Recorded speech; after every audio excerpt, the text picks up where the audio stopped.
With a role in Solo, a Star Wars story out in cinemas now, it's time we take a closer look at the career of British beauty Emilia Clarke. In 2010, a new TV series had a problem. Their pilot was a disaster, and they needed to recast a major character.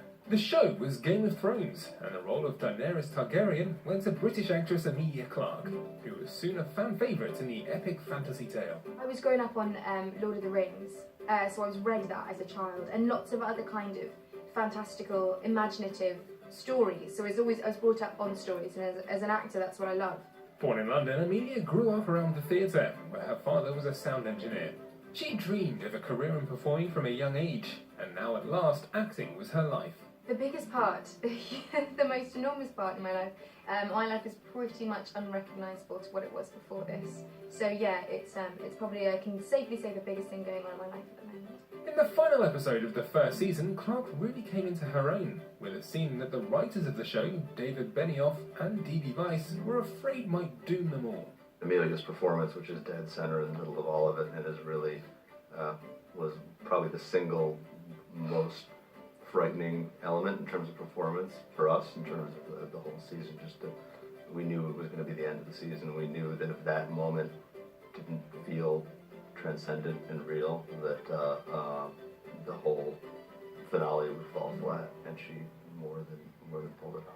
Though she quickly became one of the highest paid actresses on television, Emilia wanted to continue to broaden her range, so she played Jude Law's daughter in the 2013 crime comedy Dom Hemingway. The part of Evie was to sort of get to play someone who is so incredibly kind of angry, but resilient, but still kind of capable of love for Dom. Getting to be Dom's daughter was just kind of a challenge that I wanted to grab with both hands. She then called another big star pops in 2015's Terminator Genesis. I got to play Arnold Schwarzenegger's daughter, which is hilarious and brilliant, and that kind of relationship, that banter, just sort of found its way into the off-screen stuff, and he's just so charming and funny and sweet, and there was so much ease that went along with it that made me feel very comfortable in a role that could have been incredibly daunting. The following year, Clarke tackled the romantic drama Me Before You, adapted from the popular novel of the same name. Luckily, she wasn't worried about what fans of the book might think. I've kind of made a point of it in my career, doing that, you know? So we've got Game of Thrones, which is really epic. And then I did a Brexit Tiffany's on Broadway, and then I did Sarah Connor in Terminator, so I've done it a few times.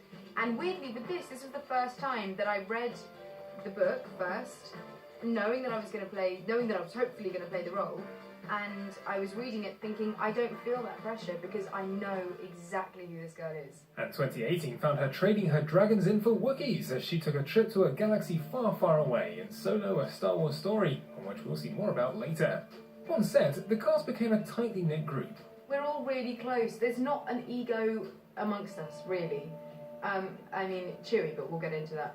And so we all get on really well. We're all kind of just... We had this really fun dinner last night, and we just all get on. There's no one there who thinks that they're trying to get centre stage, so we just have a giggle instead. With Game of Thrones wrapping up after its 8th season, fans are naturally wondering what's next for the beautiful and talented Emilia Clarke. The next step begins with me not setting an alarm and having an actual sleep for the first time in a decade, so I'm looking forward to that. Time to enjoy some exclusive interviews with the stars of the French Riviera. Legendary actor John Travolta has just been honoured with the Variety Cinema Icon Award at the Cannes Film Festival, and he took his whole family to the big event, including his wife Kelly Preston. The couple married in indie movies, as well as welcoming the world's biggest blockbusters onto the big screen. Game of Thrones actress Emilia Clarke is visiting the French Riviera, but can't exactly treat it like a holiday. I'm finishing the season now. They let me come to Cannes, and then I go back and finish the show. Of course, once she finishes the season, Emilia is able to weigh her options and decide the next steps of her career. The next step begins with me not setting an alarm and having an actual sleep for the first time in a decade, so I'm looking forward to that. Clarke's in Cannes to promote Solo, a Star Wars story, the latest in the franchise's long history, but there seems to be something special about this movie. It's amazing to be a part of this because this will be the third Star Wars movie that has premiered at Cannes, and the first two were the originals. So it's kind of amazing that this movie that is really harking back to and reflective of that 70s era is having its premiere here. It's incredibly lucky. And when a film premieres in Cannes, the stars of course have to walk the famous tapis rouge. While many put months of thought into what they're going to wear on the red carpet, Emilia didn't quite have that luxury. I've been working, so I didn't really have months to decide what I was going to wear.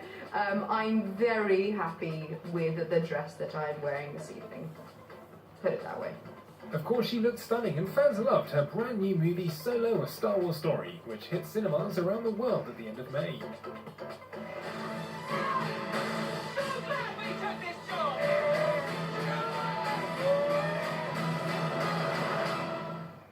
After 12 days of celebs, movie